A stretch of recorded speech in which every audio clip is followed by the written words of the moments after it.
तुम्हारा ये अहंकार, ये विश्वास कि तुम मुझे पराजित कर सकते हो, हास्यास्पद है। तुम रोकोगे मुझे? तुम्हें कदाचित तनिक भी भान नहीं कि मैं कौन हूं,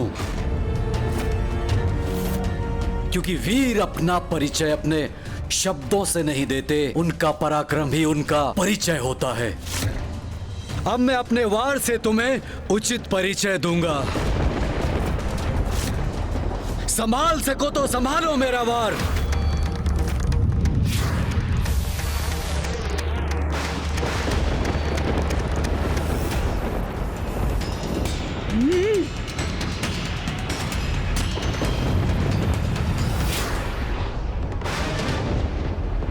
नहीं गणेश, हमारे इस युद्ध में प्रथम वार तुम नहीं करोगे। तुमसे पूर्व मैं तुम पर आक्रमण करूंगा।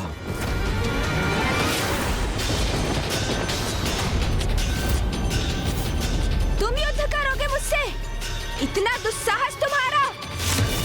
तो लो भौम, तुमने स्वयं अपने विनाश को चुनौती दी है, तो अब उसका सामना भी करो।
हमारे और इसके मध्य में क्यों आ गए तुम?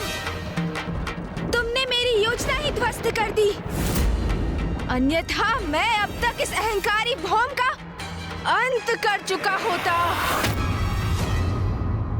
तुम्हें ज्ञात नहीं तुम ये क्या करने जा रहे थे? मैंने तुम्हें समझाया था ना, अपने क्रोध पर नियंत्रण रखना।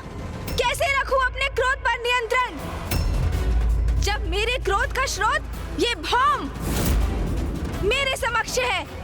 इसे नष्ट कर मैं अपने क्रोध को सदैव के लिए समूल मिटा देना चाहता हूँ। यदि कोई क्रोधित है इसलिए उसका नाश कर दो, ये उचित तो नहीं। और भौम के क्रोधित होने का एक कारण है जो मुझे ज्ञात हो गया है और तुम्हें भी ज्ञात करना चाहिए। तब तुम उसके क्रोध के मूल कारण को समझोगे। नहीं समझना, मुझे कुछ नहीं समझना। इस भौम को उचित पाठ सिखाने से अब मुझे कोई नहीं रोक सकता। गणेश, तुम अपने स्वभाव के अनुरूप व्यवहार नहीं कर रहे हो।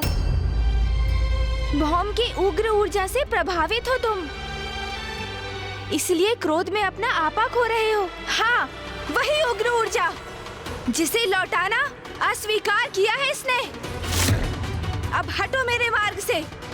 इसकी उग्र ऊर्जा का उचित प्रयोग करना है मुझे, अंत करना है इसका मुझे। तुम कौन होते हो मेरा अंत करने वाले गणेश? भौम, आप कुछ क्षणों के लिए शांत रहेंगे? क्या आप ये देखने में सक्षम नहीं मैं स्वयं को ही शांत करने का प्रयास कर रहा हूँ और आप अपने उग्र शब्दों से अग्नि में घृत का कार्य कर रहे हैं? अच्छा, तो अब तुम इसकी ओर से बोल रहे हो और मेरे ही विरुद्ध हो गए हो। गणेश, मुझे सुनो, शांत हो जाओ। यहाँ किसी युद्ध अथवा रक्तपात की कोई आवश्यकता नहीं है। तुम्हें आवश्यकता हो ना हो, मुझे आवश्यकता है। मैं इस युद्ध के कारण को अभी समाप्त कर देता हूँ। गणेश, हटो मेरे मार्ग से अभी, इसी क्षण। अन्यथा क्या तुम मुझ पर वार करोगे? मुझ पर?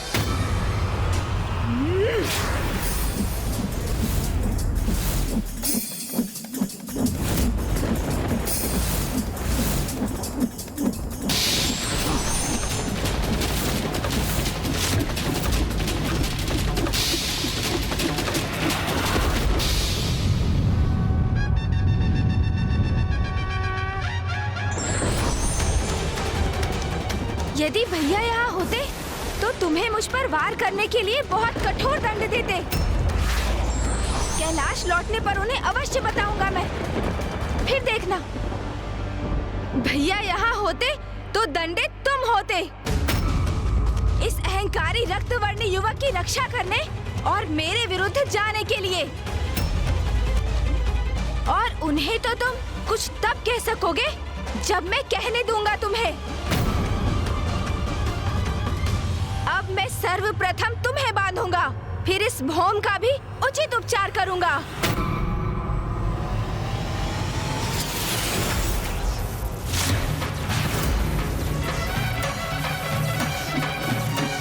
स्थिति तो नियंत्रण के बाहर जा रही है और ये सब भौम के उग्र धूम्र के कारण हो रहा है, जो गणेश अर्थात मेरे उग्र स्वरूप के ऊपर मंडराकर उसे और भी आवेशित कर रहा है।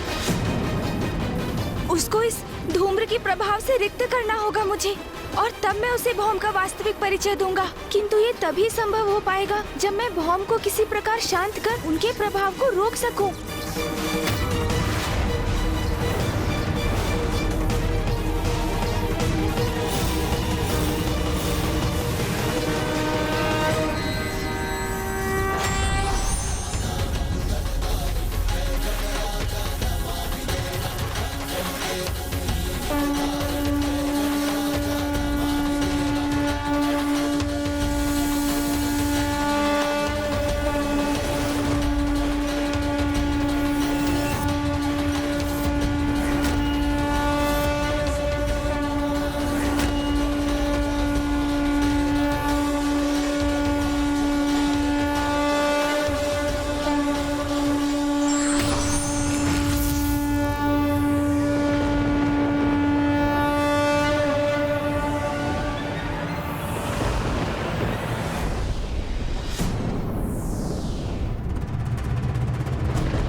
अद्भुत है इस दिव्य बालक की लीला। कितनी सरलता से इसने न केवल मुझे अपितु अपने क्रोधी प्रतिरूप को भी शांत करा दिया। इसकी उपस्थिति मुझे चिर शांति का आभास करा रही है। न मन में क्रोध और न कोई ईर्ष्या का भाव ही उत्पन्न हो रहा है। अब कहो, अब क्रोध शांत हुआ तुम्हारा? सत्य है, क्रोध में क्रोधी व्यक्ति स्वयं का ही नाश करने पर आतुर हो जाता है। मैं क्रोधवश कितना बड़ा अनर्थ करने जा रहा था। एक बार पुनः मैंने अपने क्रोध को इतना बढ़ने दिया, और जिसका दुख है मुझे। किंतु ये मैं अभी भी नहीं समझ सका कि तुम इस भौम की इतनी रक्षा क्यों कर रहे हो। जब मैं तुम्हें वो दृश्य दिखाऊंगा जो मैं देख चुका हूँ, तो इसका कारण तुम भी स्वतः ही समझ जाओगे।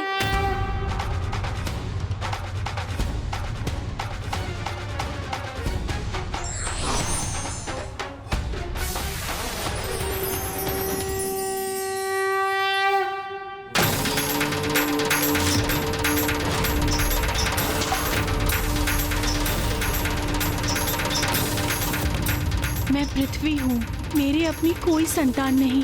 आपके श्वेत की जो खून मुझ पर गिरी, उसने इस बालक का रूप ले लिया। महादेव, आप उसे मेरे पुत्र के रूप में भेंट दे दीजिए। आज से तुम्हारा पुत्र कहलाएगा और तुम्हारे नाम से जुड़कर इसका नाम होगा भौम। भौम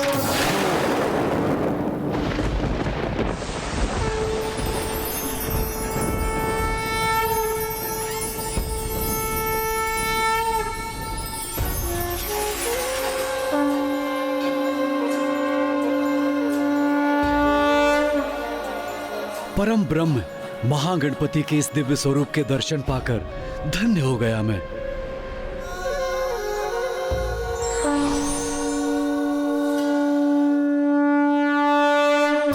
प्रणाम गणेश जी।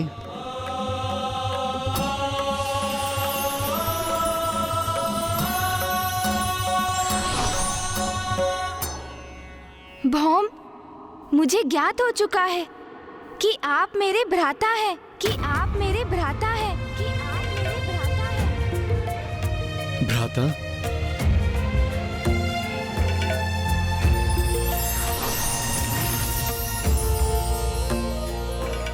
भौम, आपने मुझे पूर्व में ही क्यों नहीं बता दिया कि आप पिताश्री के ही पुत्र हैं, मेरे भ्राता हैं। पुत्र भौम ने इसका प्रयास तो किया था। जब पुत्र भौम को ज्ञात हुआ कि उसके पिता और कोई नहीं स्वयं महादेव हैं, तो वो उनसे भेंट करने कैलाश गया था। आप कैलाश आए थे, किंतु कब? आपके जन्म दिवस पर जब कैलाश में आपका जन्मोत्सव मनाया जा रहा था, तब मैंने कैलाश में प्रवेश करने का प्रयास किया था, किंतु महादेव के 2 गणों ने मुझे वहां प्रवेश द्वार पर ही रोक दिया। मेरा बहुत अपमान किया और मुझे वापस लौटने को कहा। उसी दिवस से भौम इस आशा में तपस्या कर रहा है कि महादेव उससे प्रसन्न होंगे, उसे दर्शन देंगे और अपने पुत्र के रूप में स्वीकार करेंगे।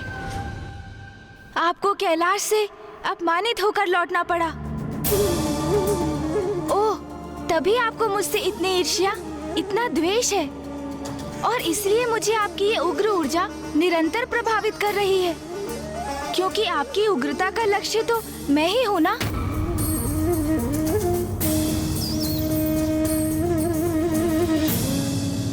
कैलाश में आपका अपमान सर्वथा अनुचित था, किंतु अब मैं उस अनुचित को उचित बना दूंगा। मैं आपको विश्वास दिलाता हूँ, अब कैलाश में आपका सम्मान होगा और आपको वही अधिकार प्राप्त होगा जो महादेव पुत्र के लिए उपयुक्त है।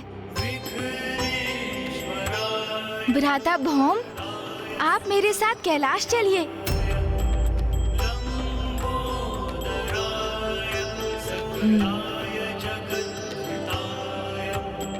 गणेश जी, मैं आपके साथ सहर्ष कैलाश चलूंगा, किंतु मेरा एक अनुरोध है।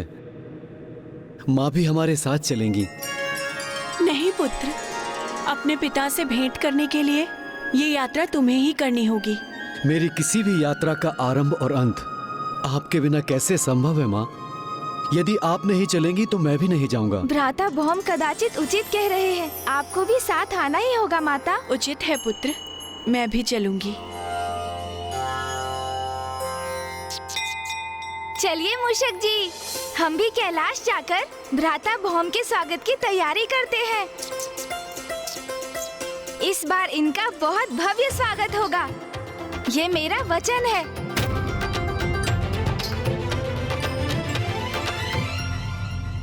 अरे अरे, और थोड़ा ऊपर, जिससे दूर से भी ये सजावट स्पष्ट दिखाई दे। हाँ, अब उत्तम है, बहुत सुंदर प्रतीत हो रहा है अब। पुत्र गणेश,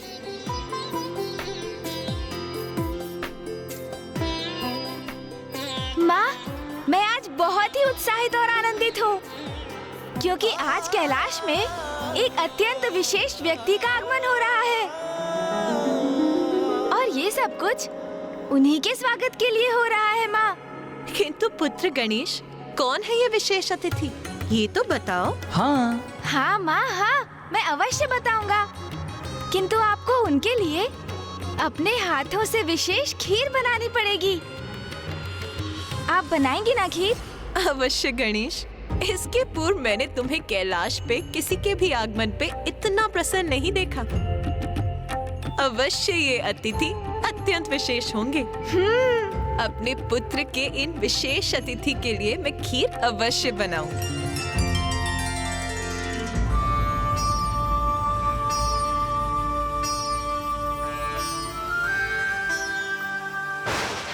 कहां से, कैसे कैसे बड़े बड़े भ्रम पाल कर यहाँ पहुंच जाते हैं मूर्ख अज्ञानी।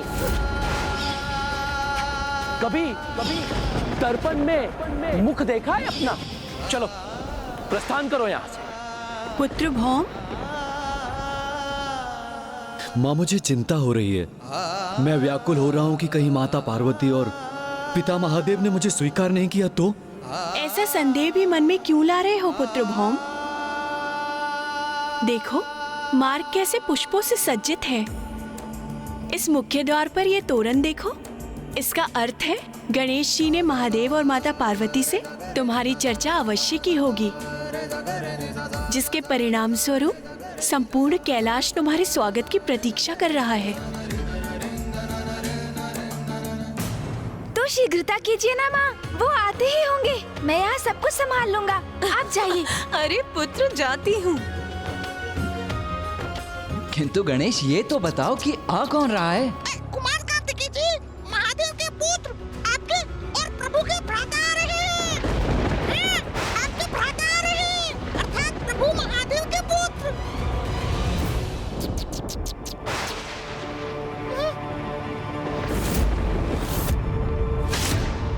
हमारा भ्राता?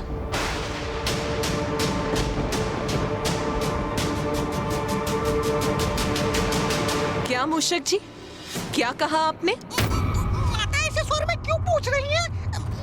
क्या मैंने कुछ अनुचित कह दिया? गणेश, मूषक जी ने जो अभी कहा, क्या वो सत्य है? वो माँ। गणेश, मैं कुछ पूछ रही हूँ तुमसे। जो मूषक जी ने अभी कहा, क्या वो सत्य है?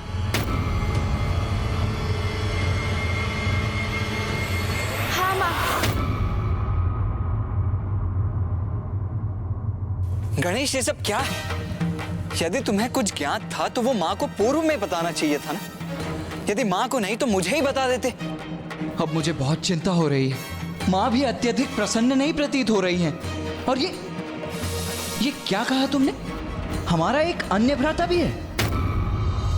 ये तुम क्या अनर्गल बातें कर रहे हो गणेश? मेरा केवल एक ही अनुज है और वो तुम हो। मेरा कोई दूसरा अन्य भ्राता हो ही नहीं सकता, कदापि नहीं।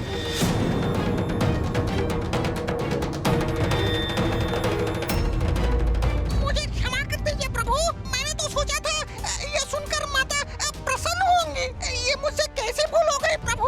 स्वयं को दोष मत दीजिए मूषक जी। आपने जो कहा, आपके उत्साह में आपके मुख से निकल गया। किंतु चिंता मत कीजिए मूषक जी। माँ जब भ्राता भौम से मिलेंगी तो उन्हें शेष प्रश्नों के उत्तर भी मिल जाएंगे।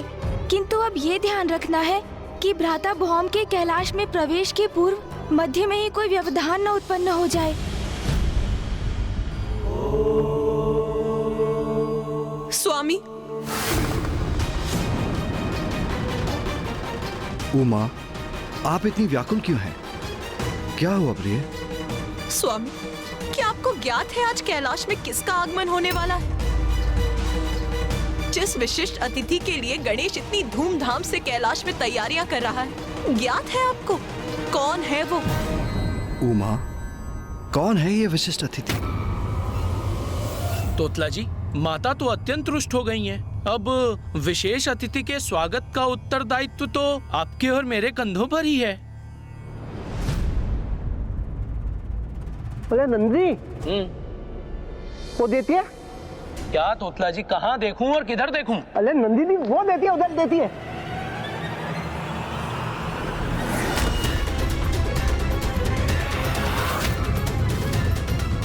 मैं भौम महादेव पुत्र हूँ, उनसे भेंट करने आया हूँ। ये तो वही है जो गणेश जी के जन्म दिवस पर आया था। और आज जब कैलाश विशेष अतिथि के आने की तैयारी कर रहा है तो यह यहाँ पुनः कोई नया व्यवधान डालने आ गया। ये दोनों तो वही गण हैं जिन्होंने मेरा अपमान किया था। नाम के आगे भी कोई परिचय है तुम्हारा? कैलाश जैसे पवित्र स्थान पर असत्य को सत्य कहने की धृष्टता करते हुए लज्जा नहीं आती तुम्हें? तुम यहाँ से जाते हो, अन्यथा मैं तुम्हें यहाँ से जाने के लिए विवश करूं।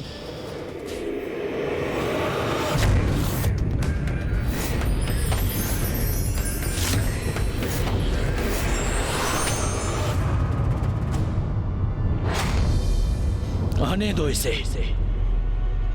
पिछली बार यूं ही जाने दिया था, किंतु इस बार अवश्य दंडित करेंगे। मुझे तो प्रतीत होता है ये तेलाब पे अवत्य तो अशांति उत्पन्न करने आया है। ये कौन होता है कैलाश में अशांति उत्पन्न करने वाला? आज भी कितने क्रोध का भाव है इनके मुख पर। नहीं, यदि माँ की उपस्थिति में इन्होंने मेरा अपमान करने का दुस्साहस किया तो मैं इन्हें क्षमा नहीं करूंगा। अंत ही कर दूंगा इन दोनों का। विश्वास रखो पुत्र, इस बार तुम्हें कोई अपमानित नहीं करेगा। यहाँ जो होगा वो पुत्र गणेश के वचनानुसार ही होगा। उमा, बताओ कौन आ रहा है कैलाश? आपका पुत्र। किंतु गणेश तो लौट आया था। तो क्या कार्तिकेय कहीं गया था और अब लौट रहा है? नहीं स्वामी, गणेश नहीं, कार्तिकेय नहीं,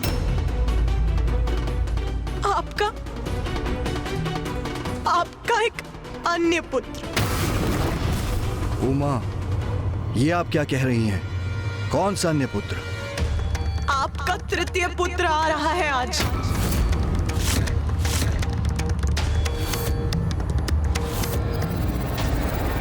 मेरा तृतीय पुत्र? कौन सा तृतीय पुत्र? रुको, रुको, रुको। अगर तुमने एक कदम और आगे बढ़ाया तो मैं तुम्हारी हड्डियां तोड़ दूंगा।